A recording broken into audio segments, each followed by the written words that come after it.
welcome back to Game Club. We have a special episode this month. As we did last year, we're going to rank all of the games we've played this year because, to be fair, I have a problem. I need to rank everything. Before we get into the list, let's talk about our next game. This will be our game that we'll talk about the third week in January 2021. Metro 2033 Redux.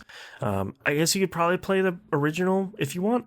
I don't know what the differences are. We'll probably talk about that during the episode. But like Moon said, we haven't really played a shooter in kind of a long time. So we're going to play Metro 2033 Redux. All right, let's get into the ranking here. This is number one. This one's going to be really hard because, man, did we play a slew of bangers this year. If you haven't listened to We Roguelike It, you should. It's great. Or you didn't listen to last year's ranking episode, you should go listen to that too. It was really fun. Basically, we have all of our games in a chronological order, starting with Talus Principle, ending with Eichenfell. We're going to, if you're watching the video version, over here on the right-hand side, on this green screen over here, we've got our giant list of games we played. We're going to rank them. We're going to talk about whether one is better than the other as we sort of move them around our list. You'll pick up on it as we go along. Let's dive right into it. First game was the Talus Principle. Let's drag it here onto the list. Number one. All right, let's go. By the way, we'll talk about a lot of these games as we go, sort of talking about pluses and negatives. Talus Principle, that ended up in my Games of the Generation list. That's how much I liked Talus Principle. That's a really great game. Like this shocking portal kind of game. Yeah, like I think what we talked about was like when you look at Talus Principle from the outside, it's sort of like, yeah, there's like a cat on the cover with a robot. That's weird. And you start it and you're like, yeah, okay, it's like a portal like thing. And very quickly it's like, no, it's really not. It is really significantly more detail and than that is. Talus Principle is great. It's a really cool game. Yeah. Next game is This Is the Police 2. Is that better than the Talus Principle? Oh, God. Really? Already starting with the really hard one. I'll go first. I don't think so. As much as I liked This Is the Police 2, I think Talus Principle for me wins out by just a little bit. If we're talking about the first This Is the Police, probably. But 2, I think we agreed, had some sort of story tone problems, especially over the first one, that I think kind of rubbed me the wrong way a little bit. And I think the SRPG sort of like XCOM stuff they did was kind of cool, but maybe not 100% necessary. Yeah, I think This Is a Police 2 is good, but maybe not better than Talus Principle. I agree with that. This Is the Police 2, I think, had some better soundtrack songs in it, in my opinion. But overall, in terms of gameplay and flow, I mean, we're ultimately talking about two games I never beat. Right. Well, and they couldn't be more different. Like that's the hard part about it's a little bit easier on We Roguelike It because we're rating, is this roguelike better than this roguelike? And this is this existential puzzle game featuring robots better than this visual novel XCOM game featuring crooked cops? Like it's a little bit difficult. Yeah, We Roguelike, it's like comparing Granny Smiths to cooking apples, whereas this is like literally comparing an apple to a banana. Right. What do you think, Moon? For me, This Is the Police 2 goes above it. But at the same time, I know that this is you guys both liked the Talus Principle. We all loved it. I think you guys liked it a little bit more than I did. It could also be because I played the stupidly difficult DLC in it. Yeah, that's going to change your opinion, sort of, in general. It's only my own fault, which I am perfectly fine with admitting that, but I can go with the consensus here. Like, they're both very good, and if we have to split them up by one slot, then I'm fine with that. This is the Police 2 can stay below. All right, let's move Stardew Valley over. Is Stardew Valley better than This Is the Police 2? Yes. Yes. Agreed. Is Stardew Valley better than the Talus Principle? 100%. Yeah. Yes. Yeah, Stardew Valley is... We just talked about Eichenfell last month. Stardew Valley is another one of those games where it's like, man, I'm just playing something special. Like, this is really a labor of love. This is something really well crafted. Certainly, again, not without its faults, but this is just something that's really just charming and fun. And whoops, I spent 150 hours. Yeah. Yeah, like, oops, I started another save file, and oops, there goes another 200 hours, and oops, now my wife is playing it, and oops, now it's 3-player Stardew Valley. It's just like, oh no. Yeah. Next thing comes the spreadsheets. Dude, I literally have the spreadsheets open on my tablet where I can color them in when I've caught those fish. So there you go. Yes, the spreadsheets exist. Yeah. Stardew Valley is really great. All right. Poi. Is Poi better than This Is the Police 2? Nope. No. Sorry, Poi, you stay right at the bottom in this case, mate. Yeah. I think Poi is a really fun game, and I think it's a really solid experience, but I think it's one of those games that's probably going to end up in like the middle of this list, just because it's good. It's not bad. It's not, Stardew Valley. It's not, any of these kind of the top tier games. But it's solid. Yeah. It's good. It was one of those games that, like, thanks, Giant Bomb. I just saw a quick look off and was like, you know what? It looks like a decent little ode to Mario 64, so let's just throw her on the list and see how it goes. Yeah. Yeah. All right, Slayaway Camp. Is Slayaway Camp better than Poi?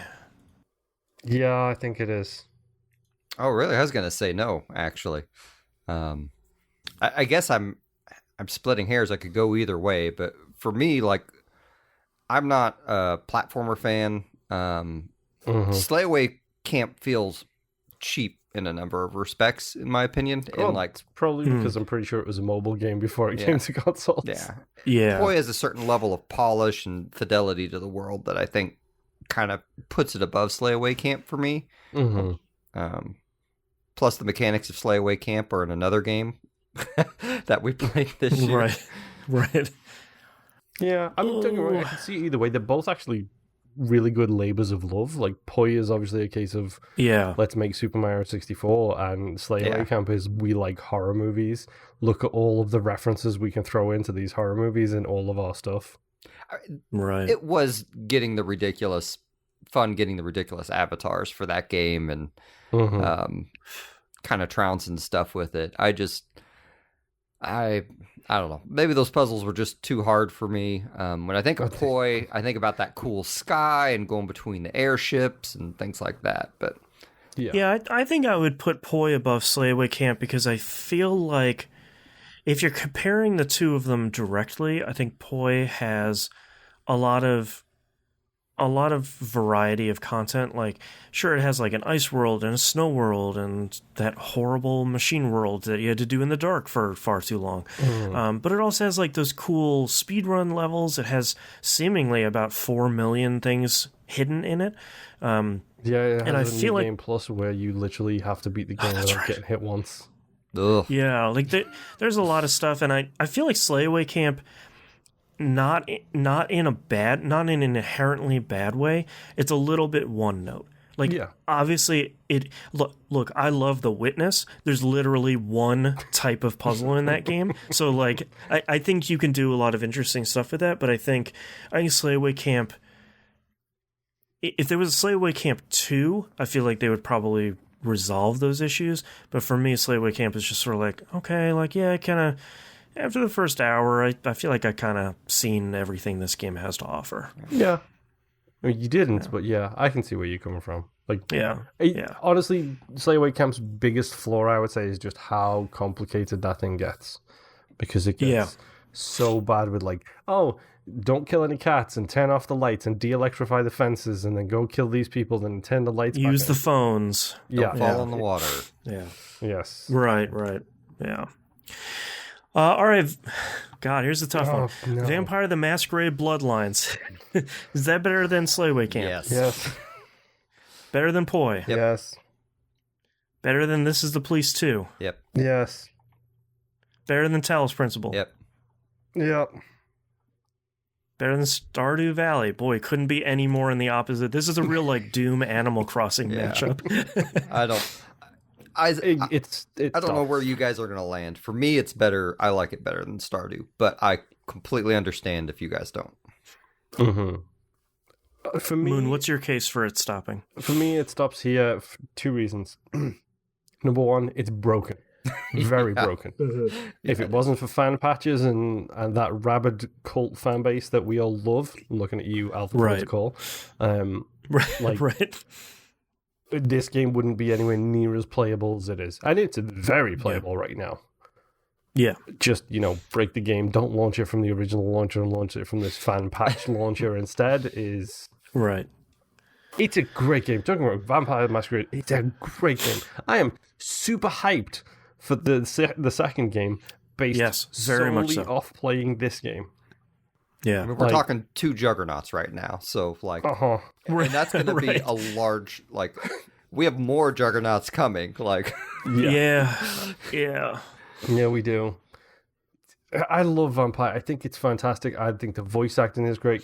I just think it's maybe a little too 90s. It feels very Blade Trinity, for lack of a better way to phrase it. Right. Yeah, I'm picking up what you're putting down. Yeah. Whereas, honestly, Stardew feels like an evergreen game. I mean, that thing came out 5-6 years ago, whatever it was, Stardew, and I put it in and the patches and everything else they've done to it, and it's it's like a brand new game again. Hey, I've played the beginning of Vampire at least 6 times over the last 20 years.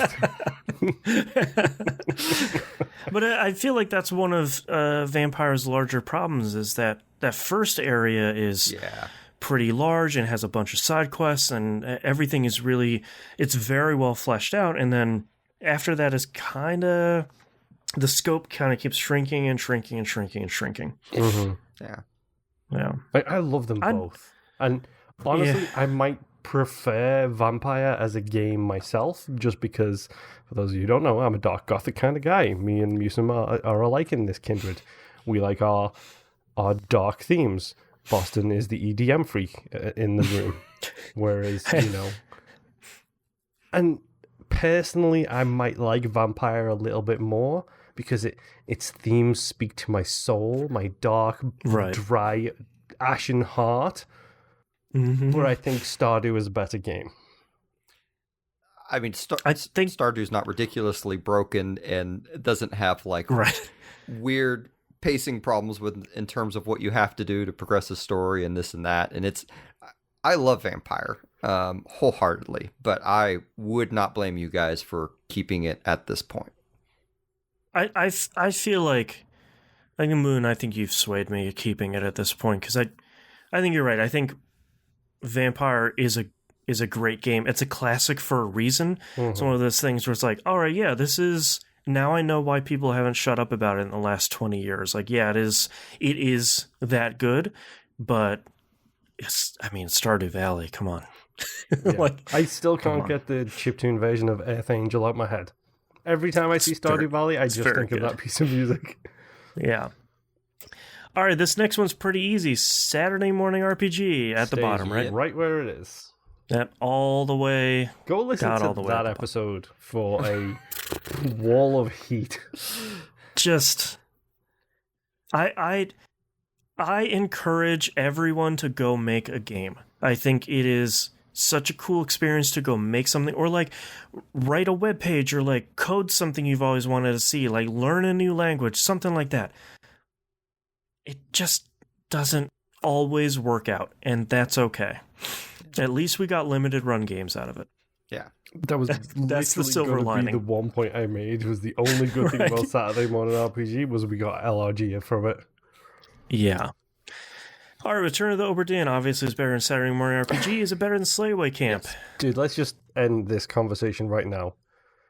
Is it better than Stardew Valley? Is the question here. Yes. Okay. Great. I like a shortcut.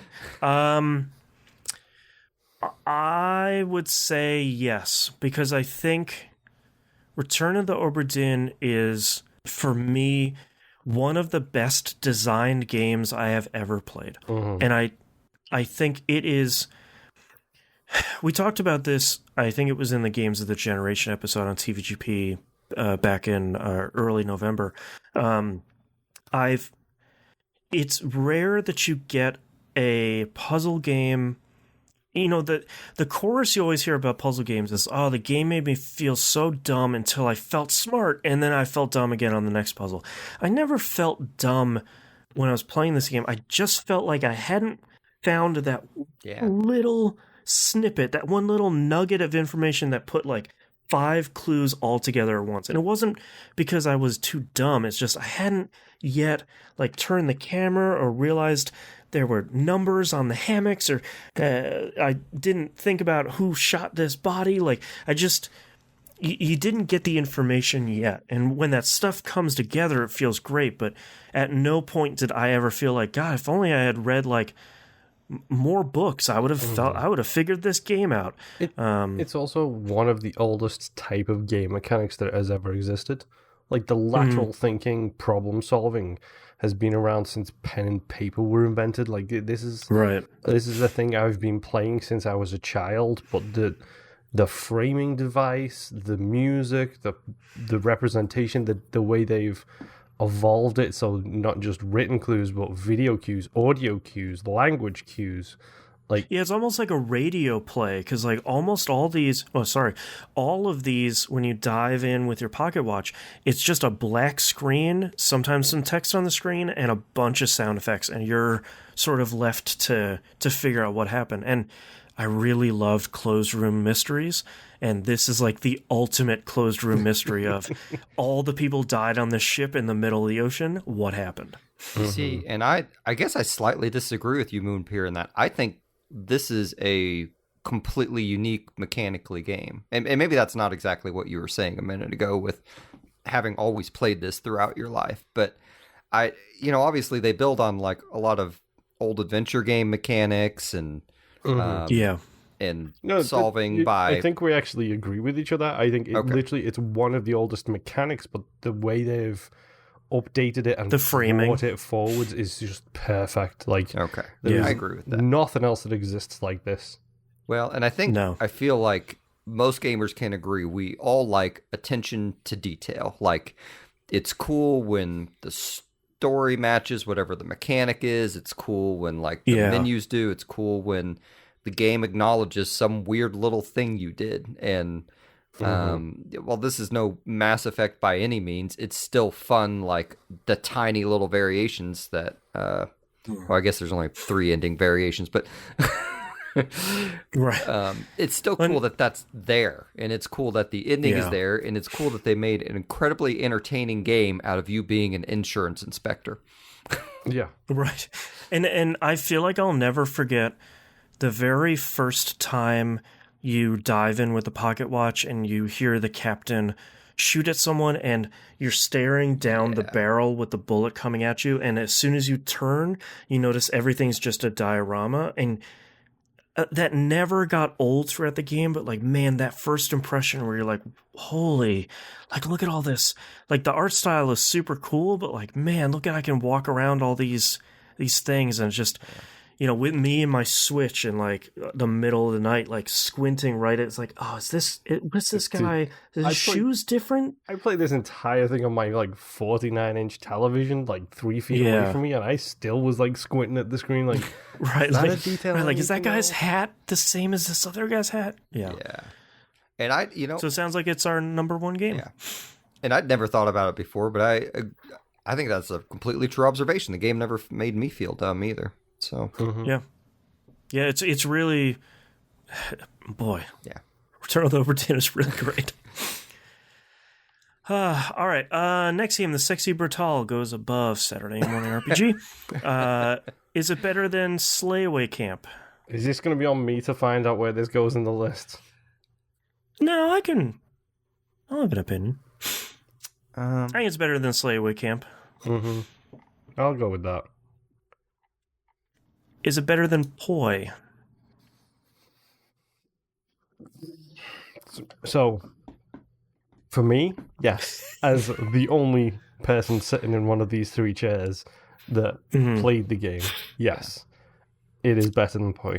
It'd help if I didn't lose $20 trying to play it. That's the problem. Yeah. Still salty about it, I would agree it's better than Poi, because I think it's interesting because Oberdin and Sexy Brutal have a lot in common, where they're sort of time-traveling, pocket watch-driven, narrative story, murder mystery games.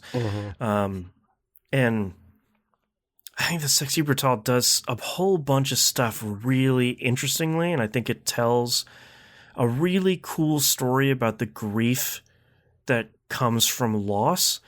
But then you paid $20 for it on Switch and it runs at 1 frame a second. Yeah, and it just doesn't function. It's just a real bummer. Which is why I'm going to put my hands up and say, don't even ask the question, Boston. It stays right here. Yeah, I think when you look between Sexy Brutal and This Is the Police 2, I think Sexy Brutal is a really cool idea that I think it never... It doesn't have to, but I think it never kind of takes the next step beyond its mechanics. Go ahead. I was going to say, it just sucks that I can't think of this game objectively about its gameplay or its story. Right. And I'm just stuck on, I bought a crap version of the game, and I guess it's my fault for not Googling it, and I've done that with every Switch game after, but it's...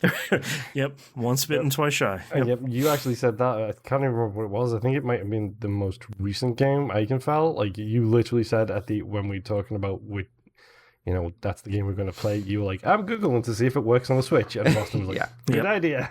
I've already Googled Metroid 2033, and it sounds like they make some reductions in some of the graphics and frame rates to make that work on Switch, so do it at your own risk. Yeah. All right, well, we'll leave that there. Oh boy, here comes a tough one. Super Metroid. Okay. Better than Slayway? Hold on. Slayway Camp? Let's take the We Roguelike approach here. Yes. We're going to start middle of the field with Super Metroid. Let's get that out the way. So above Sexy Brutal. I would say so, yes. Now the fighting can begin. Let's skip the foreplay and get to the fight. Right, let's get to the meat here. Is Super Metroid better than This Is the Police 2? This is a hard one. So this is a very hard one. Maybe we should distinguish. These are obviously our opinions. Super Metroid is a juggernaut in terms of the genres it spawned since it came out 30 years ago. Go where I think it's going to go.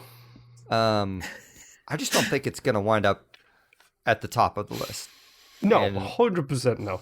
Yeah, no, definitely not. I mean, it's the same as Vampire the Masquerade Bloodlines, where it's like, man, this is a classic for a reason. Like, not only, like you said, Musim, like, it spawned a genre along with Symphony of the Night, but, like, it's just an incredibly tight, super well-crafted game that it is way bigger than I think I ever realized. Like, having not played it, like, I was thinking more of, like, Metroid 1, like, it's got, like, 2 or 3 areas. Yeah, it's pretty big. But then it's just like, oh, no, this game is massively huge, and there's a bajillion upgrades, and the map, it has an in-game map, which I wasn't expecting on the Super Nintendo, but it's a really great game. But I do think it goes above This Is the Police 2.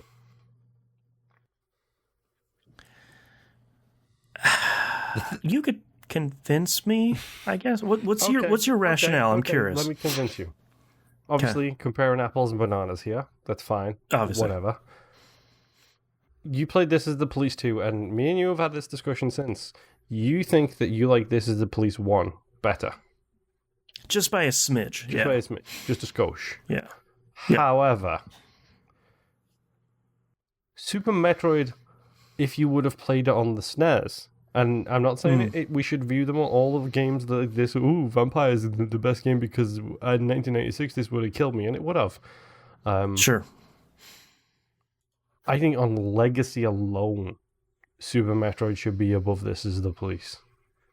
Don't get me wrong, I love This Is the Police. 1 and 2 are some of my favorite games, period. Like, they are fantastic storytelling, and I prefer 2 over 1. Also because I was able to get every achievement in 2. Screw you, 1 on your randomness. Oh, God, yeah. But I think when you look at it, it's like, okay, you can point out flaws in This Is the Police 2. Maybe the strategy battle wasn't as good as you'd think it would be. The voice acting was a little bit more phoned in-ish from I almost said Jill St. John then. That's his sister. which is Daisy Newcomb, not Duke. Right. But you look at Super Metroid and you tell me the flaws in that game. Right. Well, to be fair, I think Super Metroid does have, when you, as someone who played Super Metroid in 2020 and someone who loves the Metroidvania genre and has seen how far it has come since then, I think some of the frustrations that I get out of Super Metroid are a lot of expectations of like, we'll go into this room, it's a dead end, shoot everything. Oh, and here's the ice beam. Like, I don't think that's a knock against the game, because that was the state of games when Super Metroid came out. So it's not like Hollow Knight, where it's like the environment is gently leading me towards the way that the lighting is suggesting that there's something behind this wall. Like, games have changed significantly since then. So I think any negatives I would have for Super Metroid need to be viewed through the lens of, this game is 25 years old, so some of my frustrations were just,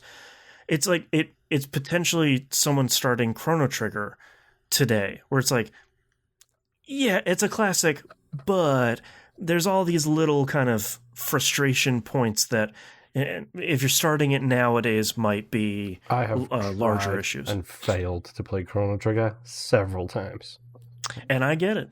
Like, it's the same thing with Super Metroid, where it's like, you know, I think Super Metroid is a classic, and I think it's an incredible game. And I think any frustrations I think that I would leverage would all be kind of minor things. Mm-hmm. Yeah.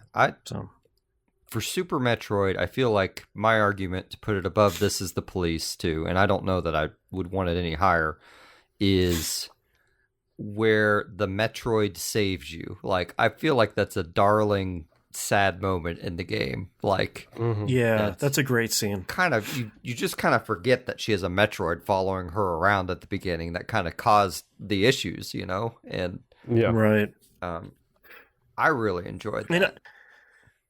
I think that's a really great point, too, because I feel like, as much as I've heard stuff about Super Metroid throughout the years, I feel like I didn't necessarily appreciate the way that it approached and told its story through. There's a little bit of text at the beginning, but everything else is just told in game between a bunch of characters that don't or can't speak to each other. Yeah, even teaching you how to do stuff, like teaching you the new moves. It's tutorializing you without giving you a tutorial. Like, oh, how'd you do the slip shine or whatever it is, that super high jump that you do? Watch the kangaroo and do the same motions that it does, and you'll find that you can do it. Yeah. Yep. Yeah, it's very much like, Moon, you and I were sort of celebrating Axiom Verge in the Games of the Generation stuff, which is obviously heavily influenced by the Metroid series at large. And I feel like that Axiom Verge does the same tutorial by doing, almost like tutorial by trapping, as Super Metroid does, where it's like, you fell down a pit, we gave you a new tool, there are no enemies around, just figure out how to use it. Like, you have all the tools now to get back out. Okay, yeah. So Super Metroid, sounds like Super Metroid 2 is above This Is the Police 2. Does it go above Talus Principle? I would say yes. Musum has said no. Boston. Oh, boy. It does have better music than the Talus Principle, I'll give it that. Sure. Yeah, because Talus Principle a little thin. Yeah. Oh, God. Boy, these are like neck and neck for me. I would probably say it would go above Talus Principle.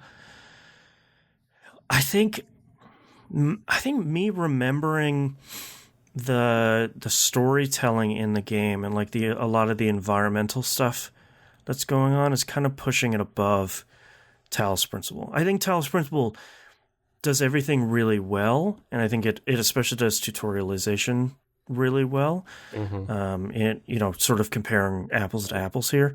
I think for me, Super Metroid beats it by like a smidge. Yeah. Now here's a fight Just I will strap in for. I don't think Super Metroid goes above Vampire. No fight needed. No, it does not go any higher than this. Okay. No, I like we were saying, both are classics and genre definers, and as many superlatives as we can label. And I think Vampire is. The biggest I don't think it difference goes any higher. between Super Metroid and Vampire the Masquerade is Vampire the Masquerade didn't have the time or budget it needed to be finished. Right. Yeah. Right. All right, last one. Eichenfell. Where should we start? Should we start this? But let's start below Sexy Brutal here. Is it better than Sexy Brutal? Yes. Yeah. It functions on the Switch. That's a big selling point. Yeah. Is it better than This Is the Police 2? Yes. Yeah. I would go for yes. Hey, they're both SRPGs, and this one does it better. Yeah. There you go. Is Eichenfell better than the Talos Principle? Talus Principle is fantastic with awesome puzzles, but I am smitten with Eichenfell's art and characters and story writing. And Talus Principle has a story, surprisingly. Right. It's very good. Yeah. But I think Eichenfell has a greater bill of goods for me. Mm-hmm. Yeah. Yeah. I'd agree with that. Is Eichenfell better than Super Metroid? Does the game inspired by Super Nintendo art? Yeah. Yeah, right. Yeah, I like it better than Super Metroid. Eichenfell is better than Super Metroid. Is it better than Vampire the Masquerade Bloodlines? Let's have this conversation, shall we? Man. Yes, it is. Because you used a great word in the last argument for Eichenfell. You said he was smitten with it, which I think is a fantastic way to describe how you can feel about It's perfect. Eichenfell. For me, slightly tweaking that, charmed by Eichenfell. Heyo. It is. I didn't even mean that. I did not mean that to be a dad joke magic pun. I'll make it. Yeah, of course you will. You set for 2 rounds of charm, Moon. You can't... Yeah, that's right. Mm-hmm. That's right. It's not my type of game. And Vampire is 1,000% my type of game. Right. But Eichenfell is genuinely fantastic. Like, everything comes together so well, which is something Vampire is missing, which we've established over the course of this show and the very long show where we talked about that one too, I'm sure. Right. As a whole, with minor difficulty things aside, which they very cleverly put options in there to negate that. He's looking at you, Celeste, for a great tutorial on how indie devs can sort that problem out. With minor issues aside, Eichenfell is a genuinely fantastic game. I will agree with that. It's I think I love Vampire. Like, if I were scribbling down my own list, I probably would put Vampire at the top, just despite everyone to a degree. But it's a broken game that needs to be remade and have its wrinkles rethought out. Mm-hmm. Right. All right, is Eichenfell better than Stardew Valley? No, it stops right here, sorry. For me, it is. I think Stardew Valley, for what it is probably a perfect game for what it is, whereas Eichenfell has some issues with the combat. For me, I am not... Stardew Valley is charming. It's a cool farm simulator. I don't really play those. So for me, Eichenfell is my bread and butter and would duke it out with Obra Dinn for the top spot.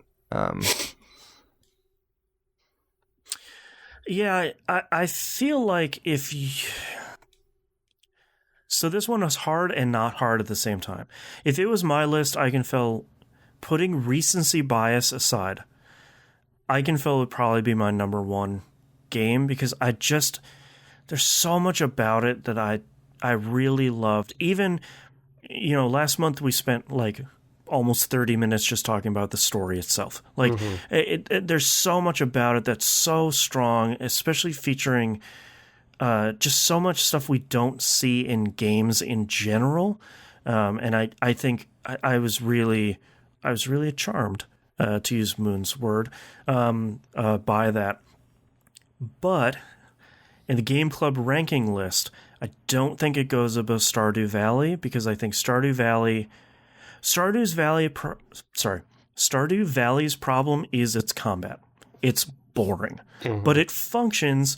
It's not super difficult. Everything is fine. There's very little wrong with Stardew Valley, sort of as an entire work, as an entire game. Eichenfeld, as we talked about in the Game Club episode, kind of has little speed bump issues here and there, kind of all over it. Not greatly to its detriment, but I think it makes it a less cohesive product, especially when you compare it to Stardew Valley. So I'm going to be the editor of this show really quick, and I don't mean an editor in the way that Boston's going to edit the show. I mean an editor like a reviews editor. Yeah. You've written a review here that sounds like a 10, Boston, and you're awarding it a 7. That makes no sense. I think because as much as I like the game despite its faults, I think it still has faults. And I think when we look at something like Stardew Valley, I think it doesn't have that many, even if it's not your cup of tea, the game doesn't really have many faults, if any at all. I mean, the fault is combat's a little boring. But here is my question. You would personally put it higher on the list? Yes. Musum would personally put it higher on the list? Yeah. How about we call this a day and say Eichenfeld goes above Stardew Valley and we call the list right there? We can do that if you want, sure. I mean, you love this game. You self-admittedly love this game. Yeah. I am a sucker for farming games. I do not like JRPGs, SRPGs, generally speaking. Eichenfeld deserves all the props it's getting, and probably more from me, to be completely honest. Stardew Valley is one of my favorite games of all time. But at the end of the day, with 3 people, and 2 people like it better than Stardew Valley, it goes above Stardew Valley. I mean, we can drag out some of the details of these games, too. Like Stardew Valley, they're both games basically inspired by Super Nintendo, like, graphics, right? Right. Both made by small teams. Yes. They both... they both have phenomenal soundtracks. I like Eichenfeld's soundtrack better, though.